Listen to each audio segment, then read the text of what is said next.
why is it that two human beings can experience the same thing very differently, get different things out of it, notice different points? In other words, why is it that two people can experience the same elements and come back dramatically differently? Yeah, but what does that tell you about us? Why is it that the same elements that ripen corn will rust iron, when the same elements that will, if you take two cars and you put them out there, they're both gonna rust. Take three cars, they're all gonna rust, but you take three people and you're gonna get three dramatically different things. Because as, how do I say it? We're made of the same stuff. We're made of DNA, we're all made of the same, so why are we so differently affected by the world around us? That means something, man, that matters. Think about it, we should all react the exact same way.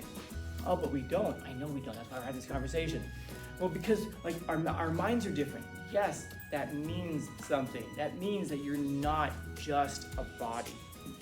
You're not just something physical. You're something so much more than just that. I don't know if you need a deeper proof than just that. Because if we were all just a body and we were all just biological agents, then our minds would react to everything exactly the same.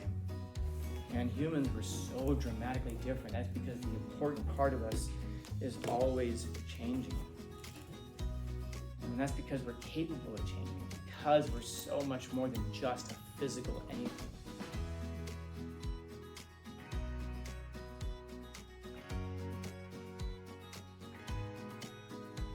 How often are they changing? Always. Right now? Shoot. Right now. Right now. Damn. Every second. I mean, if you want something Now? different, yes. Oh, dude. It's like we're standing in a river. It's a great metaphor for Heraclitus because you'll oftentimes see a river as a metaphor for time. Because what's the truth about time? It's passing. And the river is passing as well. And with both of them, you can live under some deep illusions about them. Like right now, it's 11:15. It's like, oh my God, it's going to go on forever, And then all of a sudden, it's 11:25, and we're excited about the passing of time, because we're thinking about, at 1 o'clock, I get to go do whatever it is you're going to go do at 1 o'clock. But you realize that at that point, you're like excited about the passing of your life. It's like, dude, I'm going to be an hour and a half closer to death, but at least I won't be in here. So I'll be doing something else. But the truth about, same with the river, like you can fall into this illusion that you're standing in the river and you're just going to stand there forever. But you're not, because the river that's hitting you right now is a different river than it was 2 seconds ago. In other words, when you're standing in the river, water's going past your feet. But the water that's hitting your feet, you're saying it's the water. But the water is made up of molecules of water, and the molecules that hit your legs just now are now downstream. And constantly, it's hitting you, and it's constantly passing away. The soil underneath the river is being eroded. Other soil is being washed in its place. And there are little tiny changes that you don't notice, probably. And so you step in the river and you stand there for an hour and you're like, I've been standing in this river for an hour. Ish. Because also, in that 1 hour that it's taken you to stand there, we've also traveled through space, 56,000 miles? Because we're flying through space. And so you're never really talking about the present. We're always talking about the past. As I'm telling you this sentence right now, you're a different person than you were at the beginning of the sentence. And I'm a different person than I was at the beginning of this sentence. Because I've said some words and you've heard some words. The light has gone into all of our eyes, and it's changed our neurochemical makeup little tiny degrees. But how much does it have to change before it's changed forever? I just told you, little tiny degrees. If I'm walking on a straight line this way, I go for 100 yards, I'm going to be where I would be. If I change my feet just, oops, that's too much, even just this much, and I walk for 100 yards, and you walk for 100 yards straight line, we're going to be in two dramatically different places because of a change of just 1 degree. And the farther out you go, the more dramatic the difference between us is going to be. And this is why when people change, and you go, oh, they just changed a little bit though. Yeah, Yeah, but you realize that when you get to the end of 100 yards, you're in dramatically different places. And this is one of the things that makes those relationship things so hard, because sometimes people just grow apart, and it's sad because we miss the person. We don't miss the person as they are, we miss the person as they once were. And they probably miss us as we once were as well. We come together and we share these epochs, and we walk together for so long that it almost feels like we're never going to go apart. But then we hit the 20-yard line, and we notice some differences. We hit the 30, the 40, the 50-yard line, we're halfway through, and we realize that whereas we used to be able to hold hands and touch, we're now separated by, 5 yards, 10 yards. And then we get to the end of those 100 yards, and we just think, wow, how did we grow apart so far? Because it's the little tiny changes. It's the little tiny changes that change you. And you're going to be changed by them. There's no way you can go through life and not be changed by them. You can never stay the same person. We might wish that we could keep things exactly as they are forever, and that's neat. It'd be cool if we did. But I ask you, you want to relive today? What would you do with tomorrow? You wish days could last for 28 hours rather than 24 hours. What would you do with the extra 4 hours? And I guess if you could answer that question, if I had 4 more hours, I would do blah. Great. Now you know what you want to do, and you know what you need to do. So now take those 4 hours and put them into your 24. In other words, find 4 other hours that you can get rid of, and do those things that are meaningful to you. Find time for the people, because you're going to walk with people, and there will be some people that maybe it's only at 1/4 of a degree, so that when you get to the end of those 100 yards, end of your life, you're still pretty close. You're still relatively close. But man, lives are like this. You have a whole bunch of them intersecting. And sometimes you're fortunate in that you get to share an epoch with somebody, and sometimes the epoch is only just that time period right there. And sometimes people come through your life and you share just a little bit with them here and there. And there's a melancholy that can happen because we recognize that as people move and they grow away, we're changing. And that's also because we realize that we're progressing through life, and that things can never be what they once were. And because oftentimes we just remember a time that we were happy, and we think back to that time that we were happy, and we wish we could go back there. Because we're all kings in exile, we're all queens in exile. That's what happiness is. We're remembering what it was like back then. And we realize it's never going to be that again. But that's also what makes those moments so incredibly precious, because you can find yourself in the middle of something great and wonderful and beautiful if you can pause your life for just a second. Of course, you can't pause it, but you know what I mean. If you can pause your reflection for just a minute and realize this is a great moment.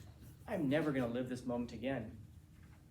When I just said that, you're never going to live that moment again either. Or this one, or this one, or whichever one. And so sometimes we think wow, I'm glad I can never live this moment again. I'm glad that this moment is gone. And sometimes we just think you can get so melancholy thinking, man, I'm never going to be able to have that moment again. And that's true. That's true. But you're going to have other moments if you stay open to them. But you got to stay open to them. None of us steps in the same river twice. Because even if you go back and you go to Disneyland with your friends, and then maybe 15 years from now, your friends gather again on social media, like, hey, you know what we should do?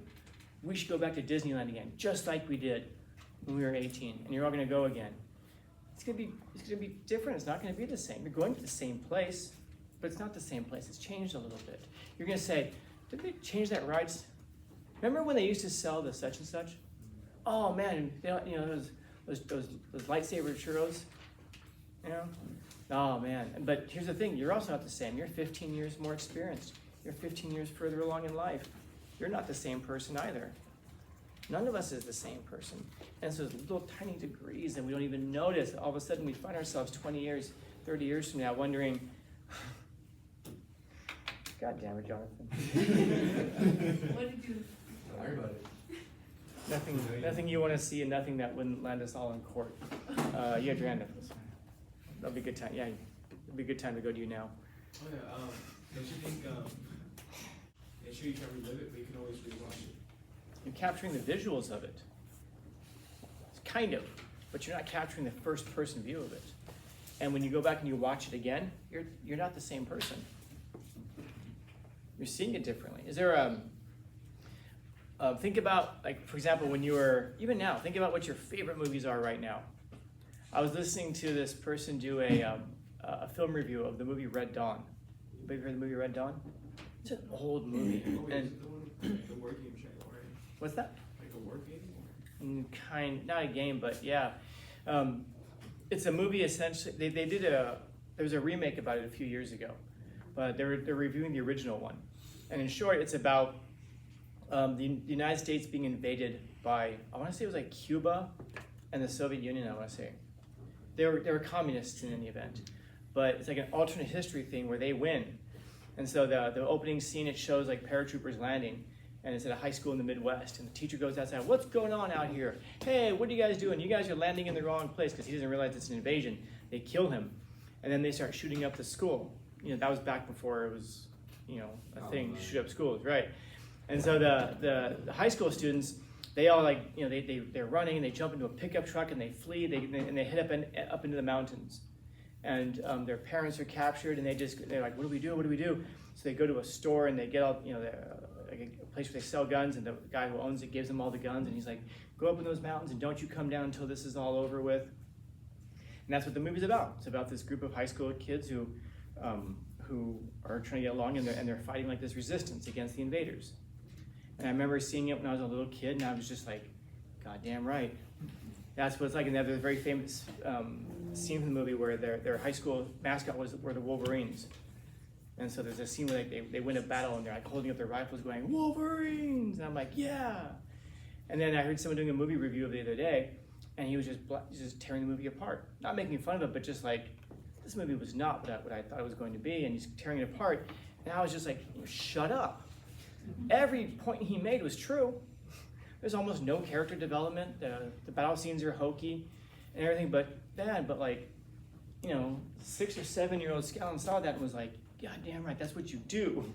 And I watch it now, it's just like, you threw a grenade in a tank, really? And the whole thing blew up? Like, that's seriously? You're running around out in the mountains and you're using really basic camouflage that's working? But why? The movie hasn't changed, but the person seeing it has changed. And you'll look back on your movie and you'll wish you could feel the same way as you felt when you first saw that movie. Like I said, the tragedy of it can be when you experience new movies that make you feel great ways, but you don't take the time to indulge it and really sit and go, that's pretty cool how that made me feel. That's pretty cool how that made me think. There will be people in your life who you're not going to understand them right now. And then you're going to get older and you're going to say, man, I wish I had that person around. Man, I wish I could hear those things right now. I would be different if I could just hear them. I wish I understood them back then. You just weren't capable of understanding. But you got little things out of it, hopefully. And that changed you in little ways. And you go back to it, and it's funny, you might be thinking like, man, if I heard the things back then that I hear now, then you can go back and maybe look at old emails or something from what that person told you and be like, oh wait, they did tell me back then. Wow, why didn't it change me? It did change you. But you weren't capable of being changed in the way that you wish you could. In other words, at 30 years old, you're going to be thinking like, man, if only 15-year-old me could have heard this. 15-year-old you probably did hear it. Sometimes you're just not ready to receive things. The river that's going past you, its time, its experiences, sometimes you're just not ready to receive the lessons that are possible. Imagine if you caught all of the lessons that passed by you in life. My God, you'd be a god, But sometimes there are people who sow, maybe. In other words, you lay down the seeds in the soil, and then there are people who harvest. In other words, the seeds were planted by somebody else years ago, and then you come along and you say something, and someone goes, "Oh my God, you've changed my life! What a wonderful influence you are! What a wonderful intellect you are!"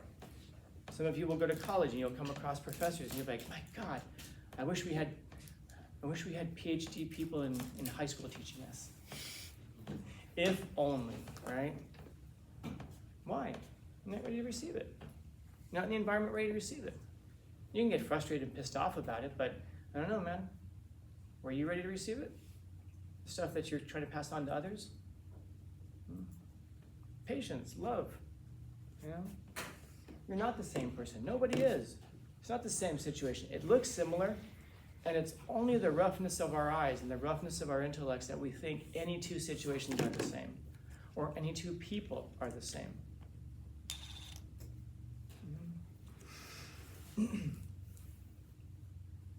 I was talking yesterday to a class. It wasn't my own class. And I gave the analogy of, if you take a car, let's say, I'll leave it with this, but you take a car and you put it out in a cornfield and you leave it there for 50 years. You come back after 50 years. What's that car look like? Rusted out. Yeah. Plants all around. What's that? Plants all around. Plants all around it, growing around it. And you're just like, wow, why? Why does the sun destroy it like that? Why do the elements destroy it like that? And then you come back, let's say, 50 years to a cornfield. What are you going to find after 50 years with that cornfield? Corn. Yeah, big, tall, strong corn. Isn't that weird? The same elements that rust iron will ripen corn. Now, I say that and you might think like, yeah, stupid, because they're different things. Okay, you're right about both parts. I'm stupid and they're different things. But I will ask you this, why is it that two human beings can experience the same thing very differently? Get different things out of it, notice different points. In other words, why is it that two people can experience the same elements and come back dramatically differently? Yeah, but what does that tell you about us? Why is it that the same elements that ripen corn will rust iron, when the same elements that will, if you take two cars and you put them out there, they're both going to rust. Take three cars, they're all going to rust. But you take three people and you're going to get three dramatically different things. Because as, how do I say it? We're made of the same stuff. We're made of DNA. We're all made of the same. So why are we so differently affected by the world around us? That means something, man. That matters. Think about it. We should all react the exact same way. Oh, but we don't. I know we don't. That's why we're having this conversation. Well, because like our minds are different. Yes, that means something. That means that you're not just a body. You're not just something physical. You're something so much more than just that. I don't know if you need a deeper proof than just that. Because if we were all just a body and we were all just biological agents, then our minds would react to everything exactly the same. You look at ants. And they, do you have like the one ant who goes off by himself and says, "I got to be me"? No. Even with cats, little personality quirks here and there, but they're not. But cats are cats for the most part. And humans were so dramatically different. That's because the important part of us is always changing. And that's because we're capable of changing, because we're so much more than just a physical anything. So I'll stop there, otherwise we'll be here for the rest of the semester. Questions, comments, concerns, complaints, criticisms, critiques?